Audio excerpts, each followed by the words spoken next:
నీవన్న మాట నువ్వు మరచిపోతావు.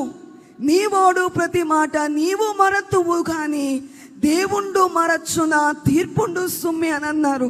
ఈ రోజున మనం మాట్లాడే మాటలు మనం మరచిపోతాము, మనము చేసిన తప్పిదాలను మనం మర్చిపోతాము.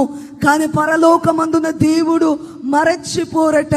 వాటన్నిటినీ తీర్పులోనికి తీసుకుని వస్తారు ఆ సర్వశక్తిమంతుడు.